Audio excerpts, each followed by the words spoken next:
अहिले भन्छ भने यस्तो गल्ती हामी गरिरहन्छौँ।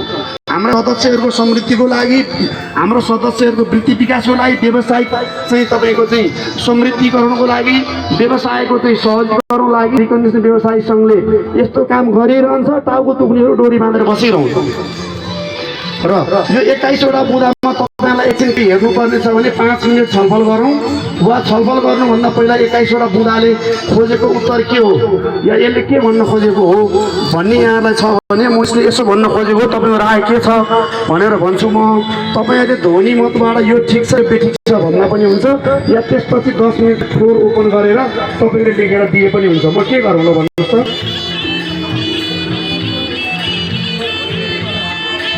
यसलाई पढेर यसको आशा यो हो, यो तपाईँलाई के लाग्छ भन्न ठिक हुन्छ।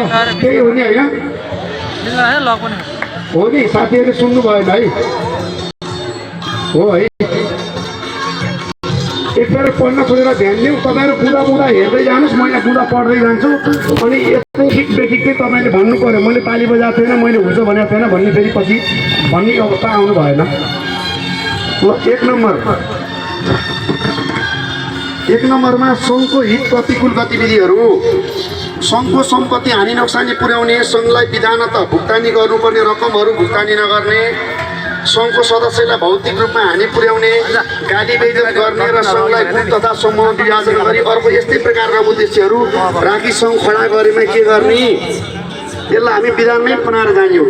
यस्ता प्रकारका गतिविधि भयो भने सङ्घको सम्पत्ति तोडफोड गर्ने, हानि नोक्सान पुर्याउने, भौतिक रूपमा आक्रमण गर्ने, सङ्घ फुटाउने, भित्रै पनि लुट गर्ने, सङ्घको राम्रा कामको लागि अवरोध खडा गर्ने गतिविधिहरू भयो भने के गर्ने, त्यस्तालाई कस्तो कारवाही गर्ने, सङ्घमा राख्ने कि नराख्ने कि निष्कासन गर्ने कि के गर्ने, त्यो एउटा सुझाव चाहियो। 2 सङ्घले लागू गर्ने निर्णय गरेको निर्णयलाई अवज्ञा गरेमा के गर्ने, सङ्घको बहुमत वा 2/3ले चाहिँ यसो गर्ने भनेर निर्णय गर्ने, तर त्यो निर्णयलाई चाहिँ कसैले मान्न खोज्दैन भने, कसैले होइन भन्यो या उसले व्यक्तिगत रूपमा मानेन भने उसलाई सङ्घको सदस्यमा राखिरहने कि नराखिरहने कि त्यो के गर्ने भन्न सोधेको तपाईँको सुझाव चाहियो। 3 सङ्घसँग आर्थिक आंशिक वा पूर्ण उद्देश्य समान भएको संस्थाको सदस्य रहेको प्रमाणित भएमा के गर्ने, दोहोरो सदस्यता बन्द गर्ने कि नगर्ने। हाम्रो सङ्घमा पनि सदस्य, उता पनि सदस्य, अर्को पनि सदस्य, समान उद्देश्य भएको सङ्घमा सदस्य भयो भने उसलाई हाम्रो सदस्यमा कायम राखिराख्ने कि नराख्ने। जस्तो 2वटा नागरिकता बोक्न त पाइँदैन, 2वटा पासपोर्टहरू बोक्न त पाइँदैन भने उस्तै प्रकारका सङ्घहरूमा 2तिर सदस्य भएर इन्टरनल म्यानिपुलेसन गर्ने टाइपको काम गर्ने, अननेसरी बार्गेनिङहरू गर्ने भयो भने यस्ता सदस्यलाई हाम्रो सङ्घको सदस्य, अब यो त्यो बद्री पङ्गेनीको गीतले भन्ने हो भने कि लाउ माया मैतिर कि लाउ उइतिरै। हाम्रो सङ्घमा हो भने हामी दिलो ज्यान दिएर सङ्घलाई सदस्यलाई सहयोग गर्छौँ, ठुलो बनाउँछौँ। हाम्रो हो भने हाम्रै हुनु पर्यो, हाम्रो होइन भने हाम्रो नहुन पाइन्छ। सङ्घ भनेको स्वायत्त निकाय भएको हुनाले बस्ने नबस्ने उहाँहरूको इच्छा हुने भयो, हाम्रो इच्छा हुने भयो। तर दोहोरो सदस्यता दिन पाइँदैन कि यसले गलत कुरा गर्छ कि भन्ने लाग्छ। त्यो भएर के गर्ने, तपाईँहरूले पाइन्छ भने पाइन्छ भनेर लेख्नु पऱ्यो, पाइँदैन भने पाइँदैन भन्नु पऱ्यो। र अर्को सङ्घको वार्षिक साधारण सभा 4 नम्बर है। सङ्घको वार्षिक साधारण सभा आर्थिक वर्ष समाप्त भएको मितिले 6 महिनाभित्र सम्पन्न गर्न नसकेमा अध्यक्ष, वरिष्ठ उपाध्यक्ष, महासचिव, सचिवहरू, 2टा कोषाध्यक्ष, सहकोषाध्यक्षलाई प्रत्येक साधारण सभा नगरे बापत वर्षको 3 लाख रुपियाँ जरिवाना र कार्य समिति सदस्यलाई 1 लाख रुपियाँ जरिवाना राख्ने। यसले गर्दा के हुन्छ भने सङ्घको नेतृत्वले साधारण सभा नै नगरेर, अधिवेशनै नगरेर सङ्घलाई लताएर राख्न पाउँदैन। लताएर राख्यो भने उसले चाहिँ फाइन तिर्छ, सङ्घलाई सङ्घको आम्दानी हुन्छ। र यसमा फेरि कसैलाई चाहिँ बोलाउन मन थियो अनि म किन तिर्ने भनौँ भने सङ्घको 25% भन्दा सदस्यहरूले साधारण सभा बोलाऊ भनेर अध्यक्षलाई पत्र लेख्छ भने त्यो पत्र लेख्ने र त्यो सङ्घ चाहियो साधारण सभा भन्न पत्र दर्ता गर्ने तिर्नु पर्दैन भनेपछि नगर्न चाहने तुसित मनसाय उनीले तिर्नुपर्ने भयो। साधारण सभा त चाहियो नि भन्ने तिर्नुपर्ने भएन भनेपछि यसमा चाहिँ 3 लाख रुपियाँ र 1 लाख रुपियाँ गर्दाखेरि चाहिँ 8वटा भाइटल पोस्ट छ 24 लाख, अर्को 7वटा भनेपछि चाहिँ 7 लाख, 31 लाख रुपियाँ वर्षको संस्थालाई आम्दानी हुने भयो। संस्थालाई साधारण सभा गराएन भने यो चाहिँ गर्नुपर्छ भन्ने लागेर हामी राखेको। तपाईँहरूलाई पर्दैन लाग्छ भने पर्दैन लेख्नु होला। यो के छ, यो पदाधिकारी साथीहरूलाई अलिकति अङ्कुश लगाएको हो। साधारण सभा नगर्ने, अधिवेशन नगर्ने गरेर सङ्घलाई माथि लान पाएन नि त। ल 5 नम्बर है सञ्चालक समितिले कुनै सदस्यको संयोजकमा बढीमा 7 वटासम्म विभागहरू बनाई सङ्घको उद्देश्य अनुसार अधिकार प्रत्यायोजन गर्न सक्ने कि नसक्ने भनेको लेखा समिति हुन्छ, अनुशासन समिति हुन्छ, दुर्घटना समिति हुन्छ। यस्ता समितिहरू पनि विधानमै व्यवस्था गरिदिने सङ्घको चाहिँ केन्द्रीय समितिको चाहिँ सदस्यको मातहतमा त्यसले काम गर्ने, त्यो विधानमा राख्ने कि नराख्ने। 6 नम्बर सञ्चालक समितिले बढीमा 5 सदस्यीय वैकल्पिक कार्य समिति बनाउन सक्ने। जस्तो सङ्घको चुनावबाट निर्वाचित भएर त 15 जना आउने भए, अरू 5 सदस्य पनि वैकल्पिक समिति बनाउने, छुटेका साथीहरू, राम्रा साथीहरू, विज्ञ साथीहरूलाई राख्ने। त्यो समितिले सञ्चालक समितिले भोटिङ गर्न पाउँदैन, त्यसले कुनै कार्यक्रमको लागि चाहिँ काम गर्छ र सञ्चालक समितिको निर्णयले फेरि आफ्नो अधिकार फिर्ता लिएर त्यो समितिलाई भङ्ग गर्न सक्छ। यो राख्यो भने अल्पकालीन जस्तो हामी तुरुन्तै अटो सो गर्न गइरहेका छौँ, हाम्रो स्मारिका प्रकाशन गर्न गइरहेका छौँ हामी। अब व्यवसायी सङ्घको स्मारिका हुन्छ, त्यो स्मारिकालाई समिति बनाउनु पर्यो, कुनै एउटा काम गर्नु पर्यो, समिति बनाउनु पर्यो भने त्यो सिकेपछि स्वतः त्यो समिति चाहिँ निष्क्रिय होस् भनेर यो कल्पना गरिएको छ। यो राख्दा ठिक हुन्छ कि बेठिक हुन्छ यहाँले भन्नु पर्यो। अनि अर्को 7 मा यो सङ्घलाई महासङ्घमा लाने भन्न के सञ्चालक समितिले निर्णय त गरिसकेका छ, सङ्घलाई महासङ्घमा लाने कि नलाने। त्यसलाई महासङ्घमा लग्यो भने हामी फेरि उत्तर वाणिज्य महासङ्घमा एसोसिएट सदस्य भएर जाने स्थिति बन्छ, विषयगत सदस्य भएर जाने कुरा हुन्छ। त्यो भएर यो सङ्घ फुक्दै ठुलो हुँदै जाने हुनाले सङ्घमा लग्दा राम्रो हुन्छ कि भन्ने तरिकाले हामीले गऱ्यौँ। यसमा यास्नो राखेको पनि त्यही भएर हो, लाने कि नलाने त्यो पनि भनिदिनु पर्यो। अब 8 नम्बर सङ्घले उपलब्ध गराउने सेवाहरू सङ्घका सदस्यहरूलाई मात्रै उपलब्ध गराउने कि सदस्यभन्दा बाहेकलाई पनि गराउने। सदस्यले निरन्तर नवीकरण गर्छ, लेबी तिर्छ, सङ्घको कार्यक्रम उपस्थित हुन्छ, उनीहरूलाई त सेवा हुने नै भयो। सेवामा भ्यालुएसनदेखिबाट लिएर दुनियाँ पर्दाका र हामी सङ्घका सदस्य र उसका चाहिँ भाइटल पोस्टका 2 जनालाई अब दुर्घटना बिमा पनि गराउने भन्ने योजना ल्याएका छौँ। सङ्घका सदस्यहरूको सबैलाई दुर्घटना बिमा गराउने कम्तीमा 25 लाख रुपियाँको वार्षिक नवीकरण पनि सङ्घले गरिदिने। त्यसो हुँदाखेरि 10,000 20,000 उठाएर एउटा ब्यानर र फोटो खिचेर मुख देखाएर हुनु पर्दैन नि त। सङ्घले विधिगत हिसाबले विधानगत हिसाबले काम गर्न सक्छ नि त। विधानमा लाने हो, विधिमा लाने हो, खल्तीबाट पैसा दिएर कुनै ठाउँमा गर्न सकिन्छ। तर सङ्घलाई ठुलो बनाउँदै लाने भने आज तपाईँहरू हुनुहुन्छ, भोलि त अर्को पुस्ता आउँछ, अर्को पुस्ताले खल्तीबाट के दिनु भन्न सक्छ नि त। त्यो हुँदा विधिमै लगेर विधानमै लगेर गरिदियो भने त एउटा सदस्यको कम्तीमा 2 जना भाइटल मान्छेहरूलाई म्यानेजर र साहु हो कि 2टा सञ्चालकै तल्लाई त्यो दुर्घटना बिमा कम्तीमा गराइदियो भने त्यसले चाहिँ एउटा चाहिँ एसुरेन्सको वातावरण बनाउँछ भन्ने पनि हो। यो यस्तै गर्ने कि नगर्ने यो तपाईँहरूले भन्नु पर्यो। यो चाहिँ उपलब्ध गराउने सेवाहरूको। अनि भ्यालुएसनमा पनि जस्तो यहाँका सदस्यहरूलाई एउटा रेट छ, सदस्य नहुनेलाई पनि एउटा रेट छ, यो पनि एउटै हुन्छ त? यो त हुँदैन होला। यसमा पनि पैसाको फरक गर्ने हो कि गर्दै नगर्ने हो कि यो पनि यसमा लेख्नु होला। अब अर्को 9 नम्बरमा यो हाम्रो अधिवेशन छ, प्रत्येक 2-2 वर्षमा गर्दा खर्चिलो भयो, भड्किलो भयो, धेरै खर्च भयो भन्ने तर्कहरू पनि आयो। हुन त 2,000 रुपियाँ दाम तिर्नु पर्दाखेरि हङ्गामा भएर हामीहरू नालायक भयौँ। हामी नालायकै हौँ, नालायकहरूको लागि हामी नालायकै हो, ठिक छ। तर यो 2 वर्षमा गर्दा भड्किलो खर्चिलो भएको हो भने यसलाई कति वर्षमा गर्दा उपयुक्त होला त? 3 वर्षमा गर्ने कि 4 वर्षमा गर्ने कि 1 वर्षमा गर्ने कि के गर्ने त? यो पनि तपाईँहरूले टुङ्गाउनुहोस्। होइन 2 वर्ष ठिक छ, अरूले के भन्नुहोस् भन्ने हो भने 2 वर्षै ठिक छ। 2 वर्षमा गर्दा चाहिँ खर्चिलो भयो, भड्किलो भयो, खर्च भयो भन्ने लाग्छ भने यसमा पनि यहाँहरूको राय चाहिन्छ। अब अर्को छ 10 नम्बर कार्य समिति मध्येबाट पदाधिकारी बन्ने, पदाधिकारी मध्येबाट नेतृत्व बन्ने र 2 वर्ष सदस्य बनेको 2 वर्ष भएकाहरू मात्रै कार्य समितिमा जाने, कार्य समितिका सदस्यहरू नै पदाधिकारी बन्ने, पदाधिकारीहरूबाट नेतृत्व छान्ने हो कि बाहिरबाट पनि ल्याउन मिल्ने हो। संस्था बुझेको मान्छे, सङ्घ बुझेको मान्छे के काम भइरहेको छ, सङ्घले कुन गतिमा गइरहेको छ त्यो गर्ने कि नगर्ने। प्लेन एउटा ककपिटमा बसेर पाइलटले हाँकिरहेको छ, क्रू मेम्बरलाई ल्याएर सिटमा बसाल्ने कि को पाइलटलाई बसाल्ने भन्न खोजेको। त्यस्तो हुँदाखेरि सङ्घ बुझेको, सङ्घको चाहिँ नेतृत्व तयारी हुँदै गरेको साथीलाई बनाउने कि बाहिरबाट पनि तानेर ल्याएर बनाउने व्यवस्था गर्ने। जस्तो पुलिसको आइजिपी पनि त पिएचडी गरेको छ भन्दा एउटा हल्लार लगाएर आइजी बन्नु मिल्छ र? मिल्दैन होला। एआइजीबाट बन्ने हो कि डिआइजीबाट बन्ने हो कि एससीबाट बन्ने हो कि कसरी बन्ने हो? हाम्रो नेतृत्व कसरी बनाउने होला भनेर यो पनि यसमा सुझाव चाहियो। अब 11 नम्बर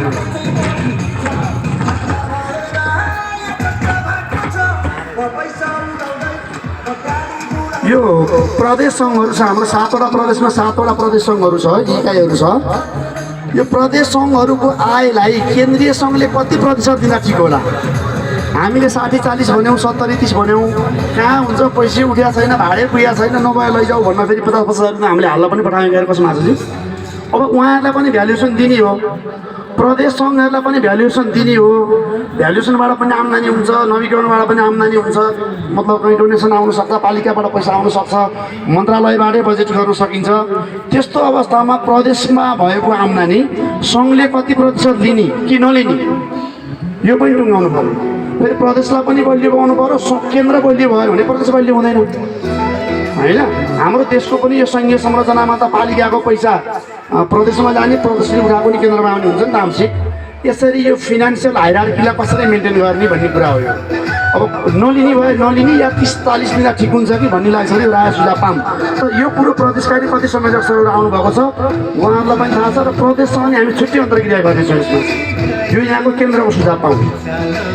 अनि प्रदेशको सङ्घहरूलाई केन्द्रले कसरी नियन्त्रण गर्ने होला? भोलि प्रदेश चाहिँ अराजक गतिविधिमा गयो, प्रदेशमा पनि गुटको गुट भयो, प्रदेशले सङ्घ विरोधी कामहरू गर्यो, प्रदेशले चाहिँ तपाईँको चाहिँ आचरण विरोधी कामहरू गर्यो, विधान विरोधी काम गर्यो भने सङ्घले प्रदेशलाई नियन्त्रण कसरी गर्ने? सङ्घले त प्रदेशको सङ्घलाई भङ्ग गर्न सक्ने कि नसक्ने, नेतृत्व आफूले छाने गर्न सक्ने नसक्ने त्यो कुरा पनि कसरी नियन्त्रण गर्ने, कसरी नियमन गर्ने, एउटा कन्ट्रोल र रेगुलेसन, यो पनि एउटा सुझाव पाऊँ। अनि यो केन्द्रीय समितिको सङ्ख्या ठिक छ कि हेरफेर गर्ने? अहिले हामी 15 जना छौँ।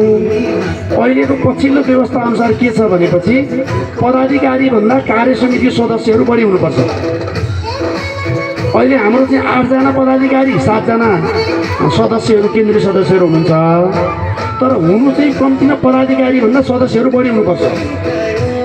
अब यसलाई यथावतै राख्ने भन्ने हो भने सदस्यहरूको सङ्ख्या बढाएर 15 लाई 17 गर्नु पर्यो। होइन भन्यो भने यहाँ चाहिँ सदस्यभन्दा बाहेक अध्यक्ष फाल्न मिलेन, अध्यक्षभन्दा तल महासचिव हाल्न मिलेन, कोषाध्यक्ष हाल्न मिलेन। योभन्दा माथिको उपाध्यक्ष, वरिष्ठ उपाध्यक्ष, सचिवहरू र सहकोषाध्यक्ष मध्ये एउटा पदलाई घटाउने हो वा कुनै नघटाउने भने 15 लाई 17 बनाउने हो कि 16 बनाउने त कुरा आएन, मत बराबर हुन्छ। फेरि अल्टो एउटा इभन पार्नु भएन, अडै पार्नु पर्यो। यो केन्द्रीय समितिको सङ्ख्यालाई घटाउने कि बढाउने वा एउटा कुनै पदलाई रिक्त गरौँ। 2टा सचिव छ, एउटा सचिव झिकौँ, 2टा उपाध्यक्ष झिकौँ है, एउटा यो पनि सुझाव चाहियो। अनि अर्को चाहिँ सदस्यता नवीकरण कहाँ हुन्छ? अधिवेशन 2 वर्षमा गरेको छ, मेरो 2 वर्षदेखि छुटिरहेको छ भन्ने कुरा छ। सदस्यता नवीकरण चाहिँ कति वर्षको लागि एकपल्ट गर्ने? एकैपटक 2 वर्षको लागि गर्ने कि वर्षैपछि गर्ने कि या एकैपटक 5 वर्षको पनि गर्ने कि? सदस्यता नवीकरण कति वर्षमा गर्दा ठिक होला? यहाँहरूलाई कन्भिनियन्ट कसरी होला? यसको पनि सुझाव पाऊँ। अनि अर्को यो केन्द्रीय सङ्घ र प्रदेश सङ्घहरूले आफ्नो अधिवेशनमा बजेट स्वीकृति नगराइकन खर्च गर्न पाउँदैन। अब अहिले त बजेट सजिलो कुराकानी कागजमै छ। बजेटभन्दा माथि गएर तल गएर काम गर्न नपाउने हो, विधानले मान्दैन। अब हामी बिस्तारै व्यवस्थित हुँदै आइरहेछौँ। अधिवेशनमा स्वीकृत बजेटको कति प्रतिशत तल वा माथि मात्रै काम गर्न दिने? मानव 10 लाख रुपियाँको बजेट छ भने उसले कति लाखको काम गरेकै हुनुपर्ने कि बिना रिजन कमको काम गर्यो भने फेरि सङ्घको काम हुँदैन, बजेट फ्रिज हुन्छ। अनि बढीको काम गऱ्यो भने हिँडा हुन्छ।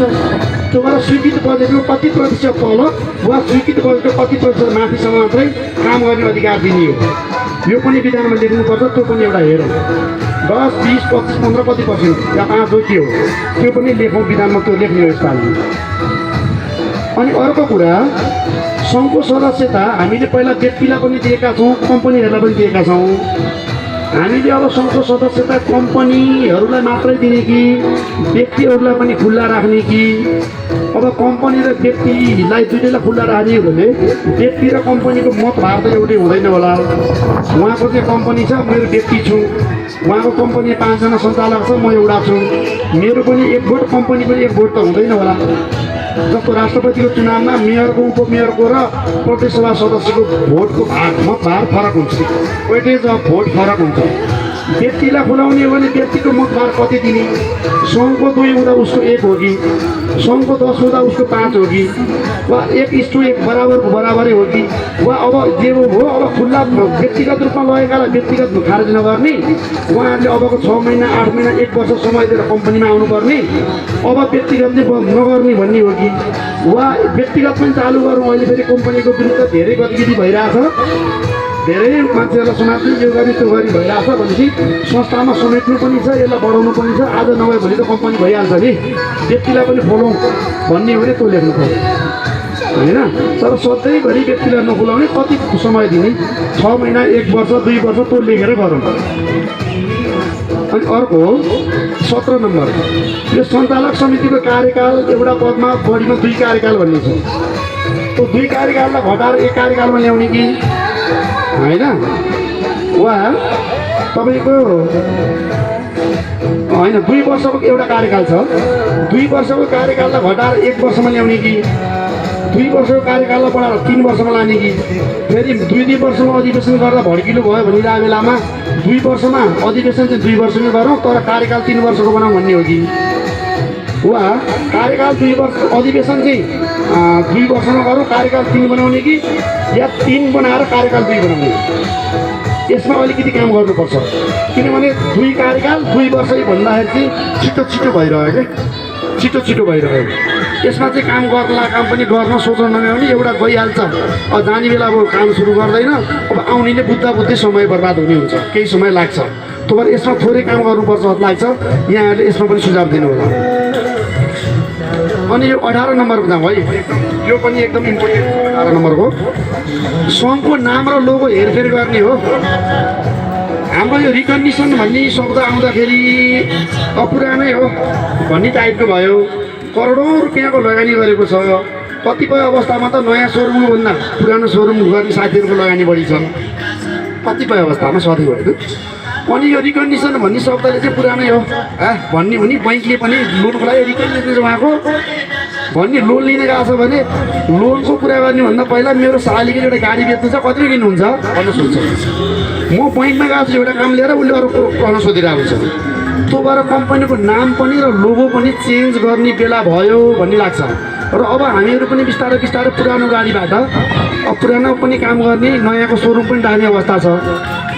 अब बिस्तारै नयाँमा पनि जाने साथीहरू हुनुहुन्छ, अनि हाम्रो सङ्घ हुन्छ, अनि हाम्रो पुरानोको एउटा अनि नयाँ काम पनि गरियो भने त्यो फर्मले अर्को ठाउँमा सञ्चालन जानुपर्ने अवस्था आउँछ। भनेपछि नयाँ र पुरानो दुइटैलाई समेट्ने गरी हामीले नेपाल कार डिलर्स एसोसिएसन भन्न नाम राख्यौँ भने यसमा रिकन्डिसन शब्द हटाइदिउँ साथीहरू। मेरो सुझाव नेपाल कार डिलर्स एसोसिएसन। अब भयो कार भनेपछि नयाँ पनि आयो पुरानो पनि आयो, हामीले नयाँलाई पनि लिन पायौँ, पुरानो हाम्रो अटोमेटिक छँदैछ। अब हामी पुराना काम गर्नेहरूले नयाँ सदस्यता पनि लिइरहनु परेन। यता रिकन्डिसन व्यवसाय सङ्घलाई पनि लेबीतिर सदस्यतिर कार्यक्रममा आऊ, अनि नयाँ सदस्य लिन्छौ त्यहाँ पनि लेबीतिर कार्यक्रममा जाऊ, खर्च गरेर समय खर्च गरेर हुन्छ। भनेपछि नयाँ पनि समेटिन्छ पुरानो पनि समेटिन्छ। रिकन्डिसन भन्ने शब्द हट्छ पनि, नाम पनि अलि मिठो पनि, अलि स्टेटसवाला नाम पनि अलिक देखिन्छ।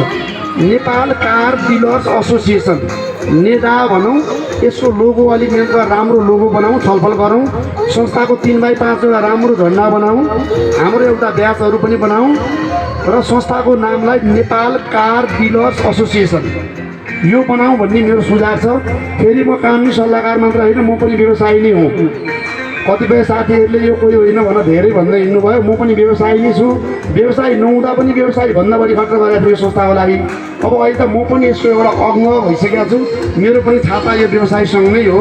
त्यो भएर यसो हुँदा राम्रो हुन्छ भनेर मलाई लाग्यो। हामी पदाधिकारी साथीहरू छलफल पनि गऱ्यौँ, सबैले यो नाम एकदम ठिक छ भन्ने कुरो पनि आएको छ। यसलाई रिकन्डिसन भन्ने शब्दलाई अब अलिकति राखौँ र समयअनुसार बदलेर जाउँ। कार डिलर्स एसोसिएसन भनेपछि भयो तपाईँको म कार डिलर्स एसोसिएसनबाट भन्ने बित्तिकै अब नयाँ नै पुरानो दुइटै छ भन्न पाइयो नि त। आखिर हाम्रो चाहिँ प्रबन्ध पत्र नियमावलीमा हाम्रा बोर्डहरूमा नयाँ तथा पुराना सवारी साधन खरिद बिक्री सट्टापट्टा गर्न परेमा भन्न त लेख्ने गरेकै छौँ। भनेपछि नयाँ चाहिँ काम गर्छु भन्ने फेरि रिकन्डिसन नाम राख्ने भयो नि त होइन। त्यो भएको भएर यो नयाँ पुरानो रिकग्निसन नभनौँ, कार डिलर्स एसोसिएसन भनौँ, बेस्ट हुन्छ भन्ने मेरो पनि सुझाव हो। यहाँले पनि त्यसलाई सोच्नुहोस्। हाम्रो सङ्घलाई होइन पुरानै नाम ठिक छ भन्यो भने पुरानै नाम ला। हाम्रो अहिले त्यति धेरै यो केही चेन्ज गर्दा बिग्रिहाल्ने पनि छैन, चेन्ज गर्दा उपयुक्त हुन्छ भन्ने मलाई लाग्छ। अनि 19 नम्बरमा छौँ, सङ्घ र सङ्घका सदस्यहरू एवं सरोकारवालाहरू, सङ्घका सदस्यहरू सरोकारवालाहरू विरोधी तत्त्वहरू उप अबको कस्तो रणनीति अपनाउने त हामीमाथि एकदमै सामाजिक सञ्जालमा दुर्व्यवहारपूर्ण कुराहरू, गाली गलौजपूर्ण कुराहरू, हाम्रा विरुद्धमा त्यो ब्याकबाइटिङ हुने कुराहरू, हुन त हामीलाई त्यसले फरक पार्दैन, तैपनि कति डिफेन्सिभ भएर बस्ने होइन। एउटाले गल्ती गरेको गरेछ, नहुने कुरा बोलेको बोलेछ, नचाहिने काम गरेको गरेछ। हामीले हाम्रो सङ्घ चलाएका छौँ, सदस्यहरूको हकितलाई कुरा गरेका छौँ, सोचेका छौँ। ऊ बाहिर बसेर कुरा गरेको गरे गर्छ, जाँड खाएर बौलाएको बौलाइ गर्छ, जाँड खाएर लेखेको लेखै गर्छ भने के चुप्पै बस्ने त होइन होला। हामीले गल्ती पो नगर्ने हो, गल्ती गर्न छुट दिनु त होइन। भनेपछि अब रणनीति कस्तो हुन्छ? हामीले यसमा टास्क फोर्स बनाउने कि अब हामीले एउटा लिगल एउटा चाहिँ यो हाम्रो चाहिँ एउटा यो खुफिया जस्तो एउटा रिसर्च डिपार्टमेन्ट बनाएर आकलन गरेर हामीले जाने त कानुन हिसाबमै जाने हो। यसको लागि पनि हामीले कदम चाल्नुपर्छ। हाम्रा सदस्यहरूलाई गाली गलौज गर्ने, हाम्रा सदस्यहरूले काम गरेर ठाउँमा गएर अनावश्यक तपाईँको चाहिँ बार्गेनिङ गर्ने, अनावश्यक रूपमा चाहिँ उचाल्ने पचाल्ने गऱ्यो भने सङ्घको सदस्यको हितको लागि हामीले एउटा रणनीति बनाउनुपर्छ। यो कस्तो बनाउँदा ठिक होला यो पनि लेखिदिनु होला।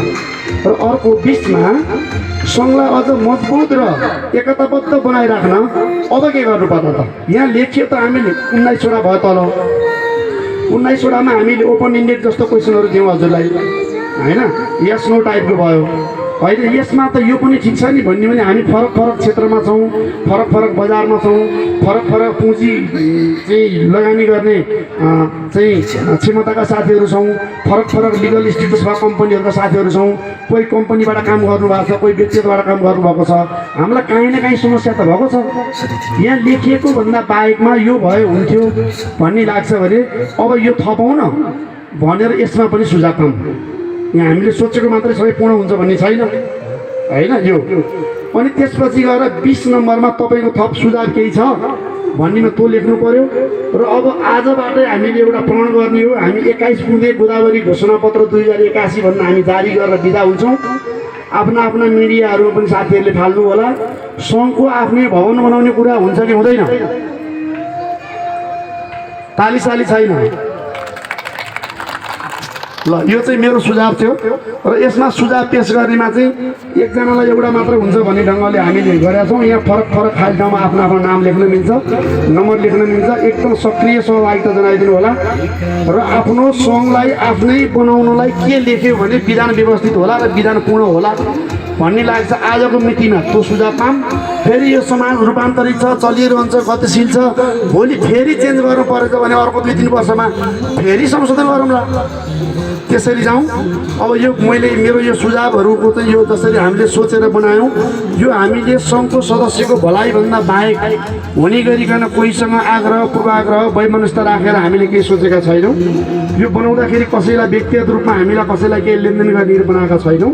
र अहिले मैले बोलिरहँदा पनि कसैलाई व्यक्तिगत रूपमा कुनै आघात पुग्ने गरी व्यक्तिगत चरित्रमा चाहिँ आघात हुने गरी त्यो तरिकाले मैले बोल्न खोजेको छुइनँ।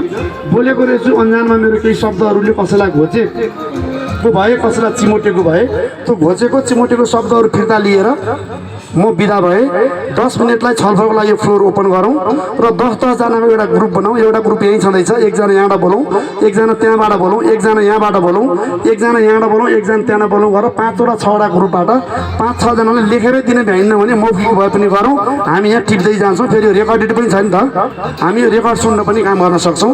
हस् ल, 10 मिनटलाई या 15 मिनटलाई फ्लोर ओपन गरौँ।